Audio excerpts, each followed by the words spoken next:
सिद्ध समाधि वाले बाबा की जय। परम पूज्य श्री दाद गुरुदेव श्री उड़िया बाबा महाराज की जय। आप सबको दिव्य नवरात्रि की बहुत ही शुभकामनाएं। जो ये आपको वीडियो में उपलब्ध करवाने जा रहा हूँ, ये नवरात्रि के नियम है। हम लोग साधना, उपासना और विधियाँ और क्रियाएं सब जान लेते हैं, परंतु सही रूप से हम नियम नहीं करेंगे तो सारी उपासनाएं, साधनाएं, पूजा पाठ सब व्यर्थ चला जाता है। तो गुरु महाराज ने जो मुझे अपनी ज़िंदगी में नवरात्रे के नियम बताए थे और सावधानियां बताई थी, उनको मैं आपको इस चैनल के माध्यम से बता रहा हूँ। आप इन नियमों को कर लेंगे तो किसी और चीज़ों की आपको ज़रूरत नहीं पड़ेगी, और अपनी पूरी ज़िंदगी में इसका आप ध्यान रखते हैं तो हर छोटी से छोटी साधना आपके लिए संपूर्ण कहलाएगी और संपूर्ण होती चली जाएगी। चलिए, मैं लंबी वीडियो ना बनाकर आपको उन नियमों के बारे में बताऊंगा और जानकारी और भी देता रहूंगा कि घट स्थापना कैसे करनी है, जोत माता रानी की कैसे रखनी है, और घर के अंदर खेतरी कैसे बीजनी है, अग्यारी कैसे जलानी है। इसकी वीडियो सबकी अलग अलग होगी और आप लोग पूरी वीडियो देखें और अपने घर के अपने घर में माँ भगवती, दुर्गा माई, वैष्णो माई की नवरात्रे अच्छे तरीके से मनाएं। नियम इस प्रकार हैं। सबसे पहले, नवरात्रि में सर्वप्रथम स्नान ज़रूर करें। बिना स्नान के कोई उपासना नहीं, ठीक है। दूसरा, ब्रह्मचर्य का पालन, शरीर से संबंध कदापि किसी से भी ना बनाएं, ये ज़रूरी है। और जब भी माँ भगवती के लिए आप बैठ रहे हैं पूजन करने के लिए, तो स्वच्छ कपड़े पहने, ना कि गंदे या उतरे हुए कपड़े, स्वच्छ कपड़े। और कपड़ों में भी रंग बताता हूँ मैं आपको, पीले रंग, लाल रंग, हरे रंग, गुलाबी रंग या क्रीम रंग के कपड़े ही पहने। ज़्यादा डार्क ब्लू और ब्लैक को अवॉइड करें। और माँ को पाने के लिए, माँ की उपासना करने के लिए एक सर्वप्रथम नियम है श्रद्धा और प्रेम और विश्वास। ये ज़रूरी है। प्रेम से माँ की पूजा करें, श्रद्धा से माँ की पूजा करें, विश्वास से माँ की पूजा करें, ना कि एक माँ के भिखारी बनकर, ठीक है। ये नियम हम सबके ऊपर ज़रूरी लागू होता है। पवित्र रहें, बहुत ज़रूरी है, जबान से भी और नियत से भी पवित्र रहें। भोजन एक बार करें और कोशिश करें कि उस भोजन में नमक ना हो। लोग सेंधा नमक का उपयोग करते हैं, कदापि अपनी ज़िंदगी में नवरात्रे में सेंधा नमक का उपयोग ना करें। ये 9 दिन सदाचार के हैं, भक्ति के हैं, साधना और उपासना के हैं। तो ज़रूरी है कि आप अपने जीवन में स्वाद का अनुभव ना करें, भक्ति की तरफ बढ़े। फल एक बार ले सकते हैं आप, उसके साथ दूध या जूस कुछ भी आप ले सकते हैं, ठीक है। और कोशिश करें नवरात्रि के अंदर 3 लीटर पानी अवश्य पिएं। और ये भी करें कि जब भी आप जोत जगाते हैं माँ माई की धरती पे या किसी चौकी पे, तो ज़मीन पर ही लेटें।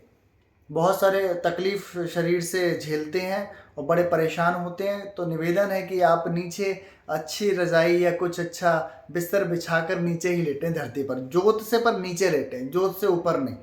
एक सीमा होती है, जोत जगाते हैं ना, तो उससे नीचे ही होना चाहिए, जब भी आपकी साधना उपासना मानी जाती है। ये नियम है नवरात्रों में जो गुरु महाराज ने मुझे बताया था, मैं आपको बता रहा हूँ। और 10 दिन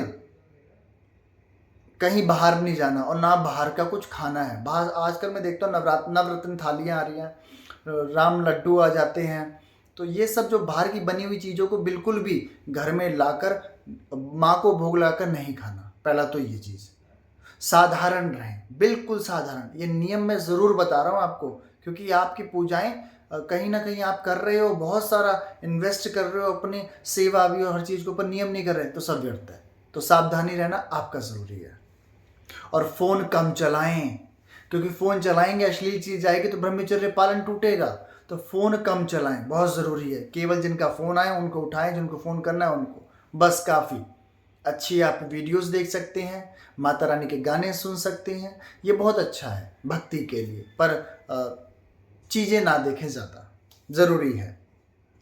इस वक्त आप देवी कवच पढ़ें, दुर्गा सप्तशती पाठ पढ़ें, काली चालीसा पढ़ें, हनुमान चालीसा पढ़ें।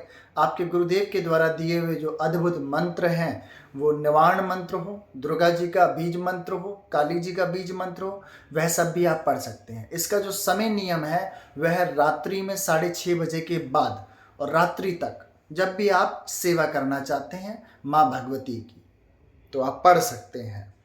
और नवरात्रों में खासकर अमावस्या से लेकर 10वीं तक नाखून नहीं काटने होते, बाल नहीं कटवाने होते हैं, अपने शरीर का बहुत ध्यान रखना पड़ता है।